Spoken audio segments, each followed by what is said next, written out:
eh bien, les combats, les pouvoirs publics ont besoin d'appui, car dit-on souvent, seul on va vite, mais ensemble on va loin. C'est d'ailleurs ce qu'a compris l'ONG Un Monde à Venir qui a décidé d'appuyer, d'accompagner les collectivités territoriales dans leur quête du bien-être de leur population. Dans cette interview, un stop sur les journées d'échange citoyen, une initiative justement qui porte les marques de Un Monde à Venir. Mesdames, messieurs, bonjour, bonsoir, merci de regarder DBS Télévision, merci d'être fidèle à l'interview. Nous recevons Aïcha Mekwel, c'est un cadre à Un Monde à Venir, justement l'ONG dont je parlais il y a quelques instants. Elle nous fait l'amitié d'être avec nous sur ce plateau. Bonjour, bonsoir Aïcha et bienvenue chez nous, chez vous. Merci, bonjour, bonsoir à tous les téléspectateurs de DBS Télévision et merci une fois de plus de nous avoir conviés à ce plateau d'interview. Comment se porte Un Monde à Venir? Ben, ça va au quotidien, c'est bon. D'accord. Un Monde à Venir, justement, qui est une ONG pour le développement social et la participation citoyenne. Partagez avec nous un petit peu la vision de cette organisation. La vision de l'ONG Un Monde à Venir, c'est l'homme au centre de toute initiative. C'est-à-dire on place l'homme au centre de tout, puisque ce sont des hommes qui forment un État. Donc il est important que tout ce qui est mis en œuvre au sein d'un État soit l'émanation d'un peuple. Donc voilà pourquoi l'ONG Un Monde à Venir, dans sa vision, aspire à un monde où il y a l'équilibre social, où tout le monde trouve son compte dans la gestion de l'affaire commune. Elle existe depuis quand, pour ceux qui ne le savent peut-être pas? L'ONG Un Monde à Venir existe depuis 2003 et elle a eu son agrément en tant qu'ONG en 2006. D'accord. Le 24 mai dernier, vous avez organisé la journée d'échange citoyen. C'était dans l'arrondissement de Douala 3, avec bien sûr la collaboration, la participation également de la commune de cet arrondissement. Quelle est l'idée derrière les GEC? En quoi consiste-t-elle? De quoi s'agit-il? Les GEC, c'est une abréviation de journée d'échange citoyenne, qui est une journée, c'est un cadre d'échange que nous avons instauré parce que l'ONG Un Monde à Venir identifie des problèmes. Nous avons observé l'insuffisance des cadres d'échange citoyen entre nos élus locaux et leur population. Alors l'ONG Un Monde à Venir, dans le cadre de ses activités, a décidé d'organiser et accompagner les mairies dans l'organisation de ces cadres d'échange-là, qui sont des espaces qui permettent aux populations non seulement de se rapprocher de leurs élus, parce qu'il faut le dire, ils sont nombreux aujourd'hui qui estiment encore que l'élu c'est quelqu'un qui est en haut et la population en bas. Or, ce n'est pas le principe de la décentralisation, puisqu'on a essayé de rapprocher les élus des populations. Donc, il est question de déconstruire cette pensée chez les populations afin qu'ils puissent, ou bien qu'elles-mêmes puissent contribuer à l'amélioration de leur cadre de vie. Donc, Un Monde à Venir a estimé qu'en tant qu'élus, si ce sont des populations qui ont fait le choix de mettre des élus locaux, il est important qu'ils travaillent en collaboration avec ces derniers. Mais surtout qu'ils rendent compte également. Justement, le principe de redevabilité, de redevabilité sociale, il est important que lorsqu'on vous envoie faire quelque chose, vous revenez rendre compte aux populations en disant ce que vous m'avez élu pour que je fasse, voilà où j'en suis. S'il y a des modifications à faire, on le fait ensemble. Ça apporte une certaine appropriation de la chose commune, d'où le nom même des communes. Aujourd'hui, les gens estiment encore que les communes appartiennent aux maires. Or non, c'est l'appartenance commune. Comme l'indique son nom, c'est une maison où chacun a le droit de venir s'acquérir des informations. Alors, l'initiative a fait ses premiers pas dans l'arrondissement de Douala 1er, il faut le dire. Ensuite, 5 autres actes se sont succédés dans 3 communes, dans le littoral notamment. Comment est-ce que cette initiative-là a été accueillie par les autorités locales? Il faut le dire, ici, ce n'est jamais évident dans un environnement où on n'a pas eu l'habitude d'être interrogé et d'être remis en cause dans nos actions. Ce n'est jamais facile puisque parfois on estime qu'on est venu contrôler et on veut arracher ce qui vous appartient. Donc, les premiers pas d'un monde à venir dans ces journées d'échange n'ont pas du tout été faciles parce qu'il y a des élus qui estimaient qu'on vient peut-être contrôler leurs affaires personnelles. Or, c'est avec la décentralisation, le Code général des collectivités territoriales décentralisées qui vient encore amplifier la participation citoyenne à la gestion de l'affaire locale, où on a essayé d'amener certains élus à comprendre que ce n'est pas rien qu'au profit des populations, mais également ça leur permet de modifier le tir. Ça ne sert à rien de gérer une population qui ne vous sent pas en fait, qui n'est pas de commun accord avec vos actions. Donc, il est important de relier ce lien, de mettre en commun les élus et les populations pour une meilleure appropriation même des projets. Parce qu'aujourd'hui, on estime des gens qui sabotent, par exemple, les projets publics, c'est parce qu'ils ne se sentent pas impliqués ou intéressés dans ces ouvrages-là. Dans le monde à venir, essaye ici d'amener chacun à jouer son rôle en tant qu'acteur de la société. L'idée derrière, surtout, de faire comprendre peut-être à ces élus qu'ils ont été élus pour servir et non pour se servir. Parce que c'est justement l'impression que les populations ont souvent. Et on se dit que les maires ou toutes les autres autorités sont là pour se servir, elles, et ne tiennent pas compte de ce que pensent les populations qui les ont placées à cette hauteur. Pour cela. Oui. Et évidemment, c'est important parce que lorsqu'on dit par exemple, et lorsqu'on fait parfois les tours des quartiers, on estime qu'il y en a qui ne connaissent même pas qui est le maire de leur localité, et il y en a qui disent de l'avoir jamais rencontré nulle part, et peut-être même s'ils le rencontrent, ils ne sauront jamais. C'est justement parce qu'on a créé un fossé entre les populations et les élus. Et aujourd'hui, il est important que les élus comprennent que s'ils ont été placés par les populations, ils ont intérêt à travailler avec les populations, comme chez nous on adage le dit, tout ce qui est fait pour vous sans vous est contre vous. Donc un monde à venir essaye dans ses actions à emmener les élus et à intéresser les populations, parce que l'homme c'est son cadre de vie. Si tous les jours où tu rentres chez toi, tu trouves un tas d'ordures et tu passes sans t'intéresser à cela, ça suppose que tu n'as pas fait corps avec ton environnement en fait. Ce qui t'intéresse, c'est le chez toi. Or, on parle d'un citoyen lorsqu'il est sorti du cadre familial ou bien le cadre de sa maison pour s'intéresser aux choses de la cité. Oui. Donc, du coup, si tu traverses un tas d'ordures, il y a de quoi t'intéresser. Qui est l'organe en charge de ramassage des ordures? Pourquoi les ordures ne sont pas ramassées? Ça permet à ce que tout le monde participe à l'amélioration, et je pense que si chacun balaie le chez soi, on aura un Cameroun. Ouais, le développement arrivera plus vite que prévu. Oui. D'accord.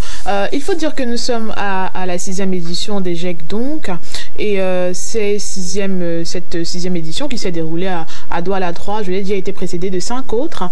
Est-ce qu'il y a toujours eu un avant et un après dans les communes, après que ces journées aient été organisées? Quels sont les retours par rapport à ces GEC-là dans les communes? Oui, comme je disais dès le départ, avec certaines communes, ça n'a pas été facile.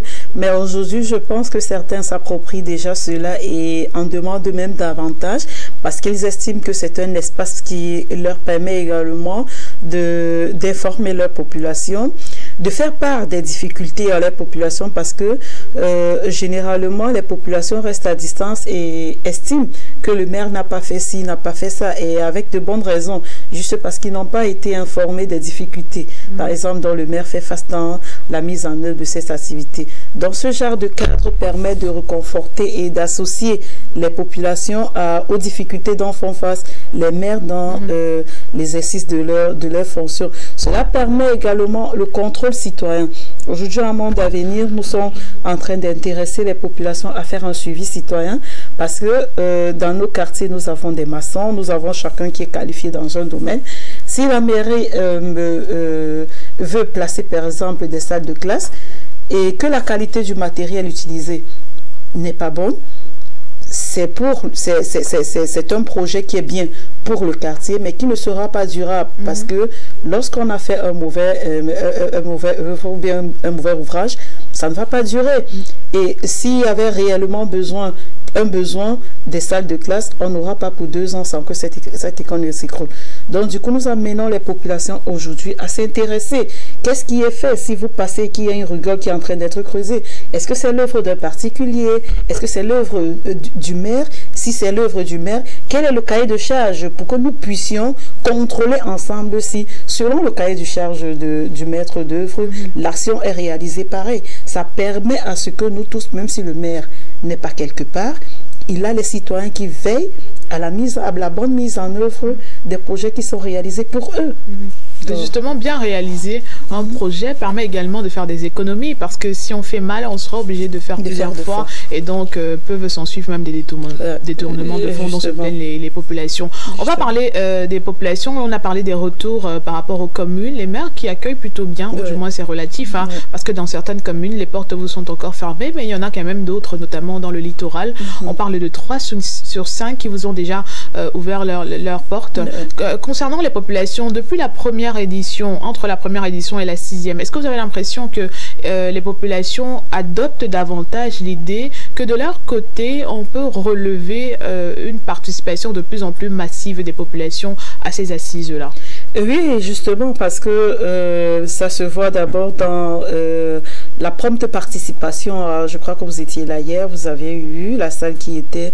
bon, on va parler du 24. Hein, oui, du 24, je m'excuse. Donc, vous avez vu la salle qui était plus ou moins bondée, et ça montre l'intérêt que ces populations apporté à l'attention du maire leurs besoins, puisque au cours de ces échanges, il y a un espace relatif à la prise en compte des besoins où les populations observent. Ça amène également les populations à observer autour d'eux qu'est-ce qui manque, qu'est-ce qu'il nous faut, et de le porter à l'attention du maire. Puisque si tu n'as pas une attention minutieuse sur la gestion de ta commune, tu ne peux pas t'intéresser. Si jamais le maire, tu ne crées pas une certaine proximité avec le maire de ta commune, tu ne peux pas porter à son attention certains besoins.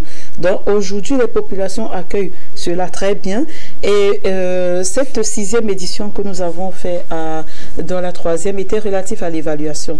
Parce qu'à un moment, il faut aussi qu'on rassure les populations que vos déplacements, que vous faites à chaque fois pour porter à l'attention du maire, vos besoins sont réellement pris en compte. Donc on a consacré cette 6e édition à l'évaluation de la prise en compte des besoins, et c'était plus ou moins satisfaisant, parce que nous avons vu que 60% des besoins émis par les populations ont été pris en compte dans les budgets.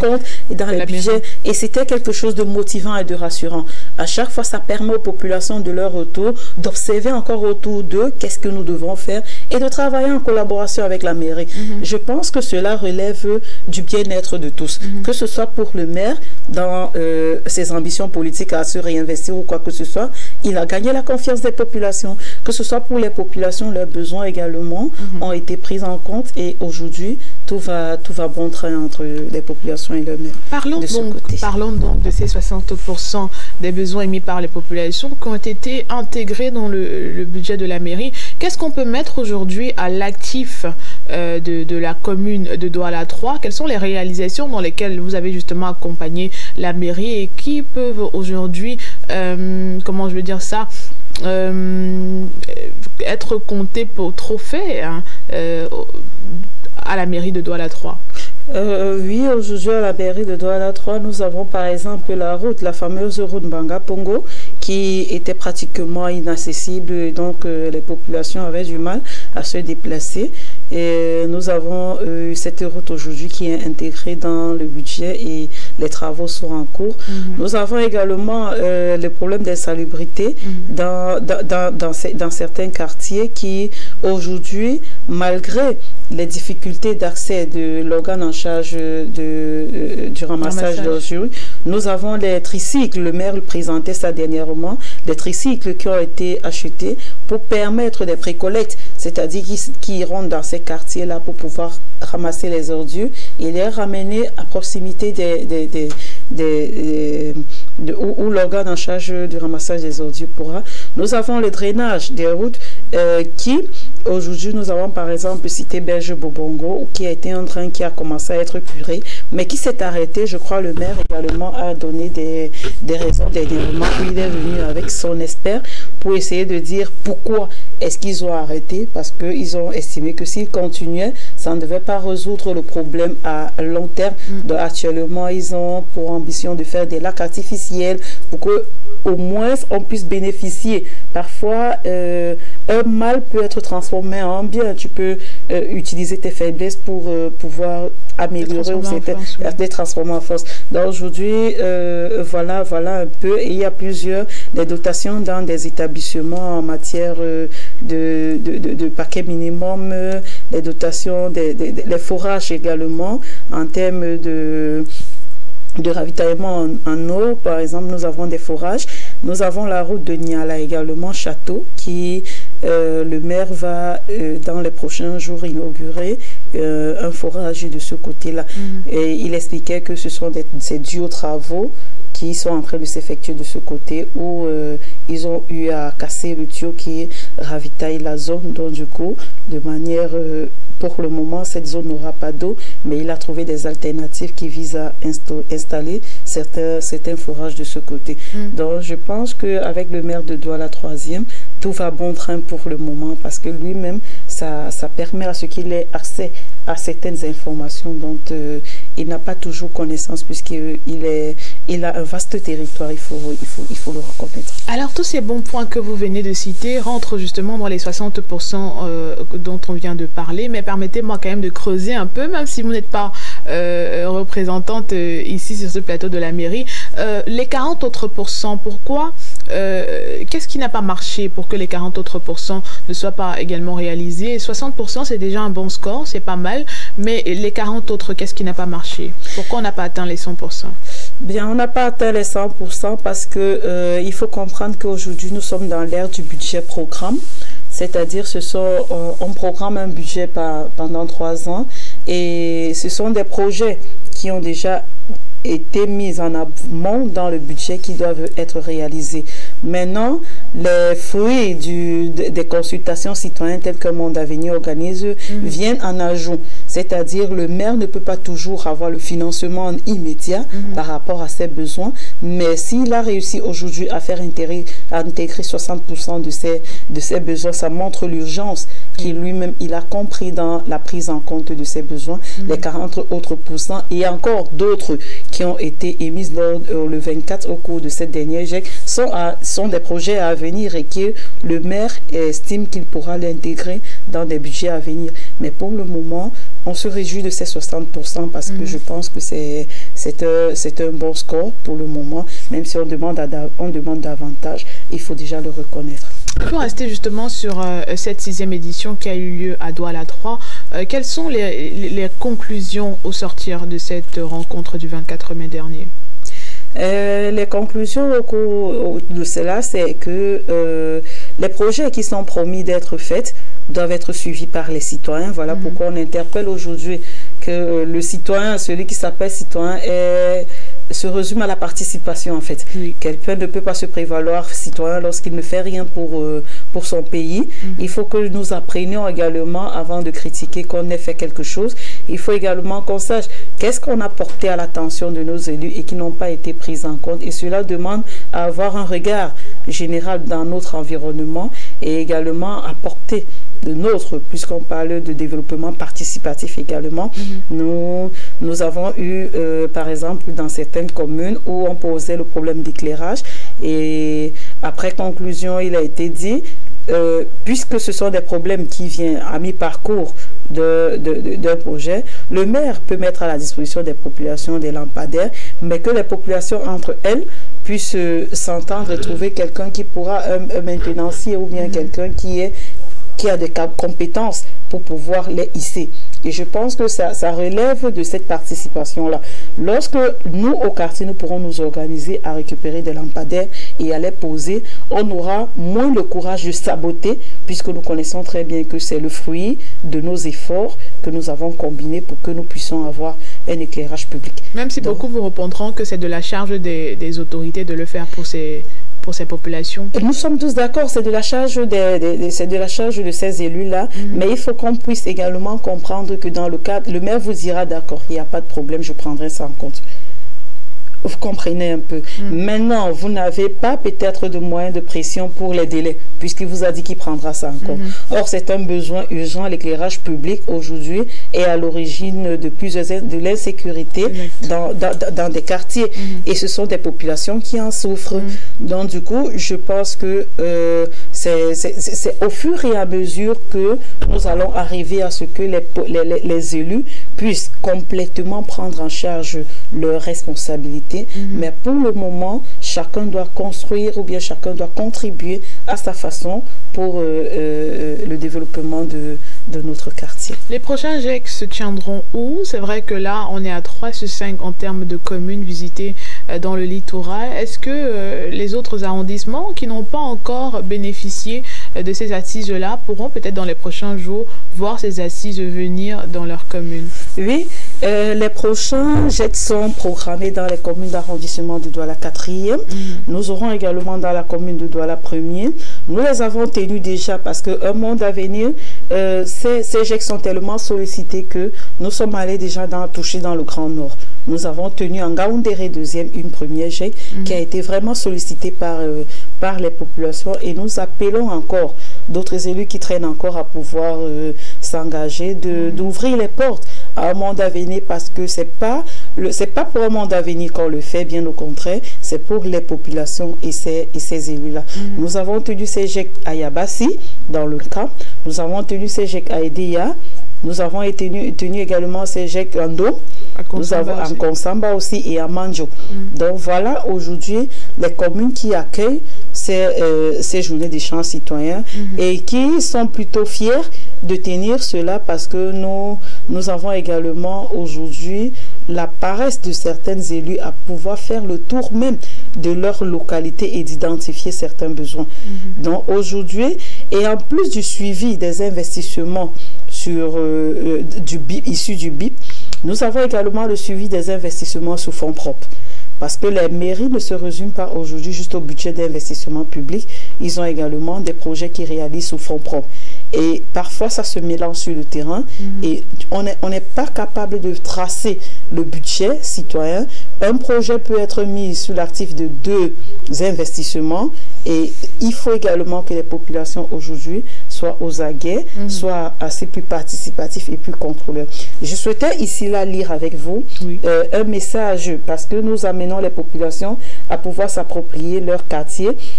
Et on est tellement fiers lorsqu'on a ce genre de retour des jeunes qui montrent également qu'ils sont tellement... Ils sont en train eux-mêmes déjà de prendre à corps ces choses et dire, s'il vous plaît, si vous organisez une journée d'échange citoyen à Douala 4e, ne manquez pas de m'inviter, s'il vous plaît. J'ai appris que l'entreprise en charge d'effectuer les travaux de pavage dans la route de Ngwele a déclaré qu'il avait terminé les routes. Or, à 4 étages, Bastos et Washington. Or, c'est du pur mensonge. C'est une route qui n'a pas été pavée. Donc, ces informations restent encore à vérifier, mais ça montre également que les populations sont attentives sur ce qui se passe autour d'eux. Vous avez un problème de route, la route a été intégrée dans le budget d'investissement public, vous observez la route et à un moment, vous observez que les travaux n'ont pas du tout été effectués. Donc, il y a de quoi interpeller le maire dessus pour savoir qu'est-ce qui s'est passé. C'est ce genre de citoyens que nous attendons dans tout notre Cameroun, pour que le maire, lorsqu'il estime, on dit parfois, lorsque tu n'as pas la présence d'esprit qu'on te surveille, tu es capable de tout faire. Mais lorsqu'il y a juste ne serait-ce que le regard de l'autre posé sur toi, ça t'amène un peu à te ranger et de faire des choses de droit. Donc, maintenant que ce problème a été posé, on va rapprocher le maire par rapport à cette situation et il pourra donner des éclairages par rapport à cette route aux populations au cours des journées d'échange citoyens qui sont programmées. Vous voyez très bien que ça amène les populations à se sentir également intéressants et intéressés aux actions de leur localité. Une initiative qui pèse vraiment de tout son pesant d'or. On va sortir par cette question. Il faut dire que l'ONG Monde à Venir n'a pas que les GIEC pour activité. Il y a plein d'autres champs d'action sur lesquels vous vous étalez. Dans le calendrier, qu'est-ce qui est prévu dans les prochains jours? Qu'est-ce qui est en gestation? Ce qui est en gestation aujourd'hui, nous avons la comédie citoyenne. Parce qu'un monde à venir développe des stratégies pour pouvoir faire comprendre aux populations leur place dans la société. Donc, nous avons dans les tout prochains jours les comédies citoyennes qui sont des espaces qui permettent, dans un cadre de divertissement, pour apprendre aux populations quels sont leurs droits. Nous allons faire des mises en scène sur certains faits qui se déroulent dans nos quartiers, qui relèvent de certaines violations, pour pouvoir faire comprendre aux populations que si jamais auparavant vous avez cautionné tel, ce n'est pas parce que c'est juste peut-être parce que vous êtes ignorant. Il y a des lois en la matière du Cameroun qui interdisent ce genre d'abus. Nous avons aujourd'hui des personnes qui, de leur piédestal de pouvoir qu'on leur a donné, estiment parfois qu'ils ont le droit de mater certaines personnes. Donc, sous forme de comédie comme ça, nous allons faire rire des gens, mais de permettre également d'apprendre, parce que le rire également permet de se détendre, mais permet également de capter l'attention et de comprendre d'où on va. Cela permettra aux populations de dire et de ne plus cautionner certaines choses, parce que l'ONG Monde à venir fait également dans la défense des droits de l'homme. Donc, nous accompagnons de manière bénévole des populations qui sont victimes de violations des droits de l'homme. Et aujourd'hui, on peut se réjouir d'avoir déjà plusieurs cas résolus au sein de l'ONG Un Monde à venir. Un Monde à venir travaille également dans la thématique migration, donc pour amener les transits inter-personnes au sein des frontières. Donc nous faisons partie de la zone CEMAC. Donc il est important que nous puissions également nous intéresser dans ces côtés-là. Un Monde à venir fait dans la défense des droits des femmes également, parce que, il faut le dire, depuis cet temps, nous comprenons les cas de féminicide qui ne cessent de croître, et ça ne peut pas du tout réjouir la société civile comme Un Monde à venir qui fait dans la défense des droits de l'homme. Donc nous continuons à interpeller les pouvoirs, de pouvoir regarder, d'avoir un regard et d'adopter une loi spécifique au genre et surtout à la femme, parce qu'il n'en existe pas au Cameroun, qu'il y ait une loi spécifique à la femme et qu'il y ait également, qu'on condamne également l'impunité qui est liée à ce genre d'actes-là. Parce que lorsqu'on n'arrivera pas à réprimander ce genre d'actes, les personnes prétentieuses qui estiment qu'ils ont le droit de vie ou de mort sur d'autres personnes continueront à commettre leurs forfaits. Dans Un Monde à venir s'étend, nous approchons les élections, ce qui est, il faut que je le dise aujourd'hui, que la base d'Un Monde à venir, c'est les élections. Donc, nous approchons les élections 2025, ce n'est plus loin, c'est là, on voit que c'est 2 ans, mais les élections se préparent puisque c'est un processus. Donc, nous avons déjà commencé les campagnes de sensibilisation des populations sur les inscriptions sur le fichier électoral. Nous sommes en train de faire un plaidoyer pour la modification du code électoral, notamment sur certains articles que nous estimons qu'aujourd'hui ça pose problème, et tant qu'ils ne sont pas changés, nous ne pourrons pas atteindre la transparence électorale. Et c'est grâce à ce dynamisme que vous avez déjà eu beaucoup de prix, notamment on peut comprendre pourquoi l'ONG a bénéficié ou du moins été gratifiée de beaucoup de prix du fait de son dynamisme, une ONG qui se démarque quand même parmi les organisations de la société civile. Merci beaucoup Aïcha Mekwet d'avoir répondu à notre invitation. On espère vous retrouver prochainement pour discuter davantage de choses qui nous intéressent. Merci à vous de nous avoir regardé. Au plaisir de vous retrouver prochainement pour une toute autre sortie de votre programme L'Interview. D'ici à là, portez-vous bien, restez devant DBS Télévision. Nos programmes se poursuivent. À très vite.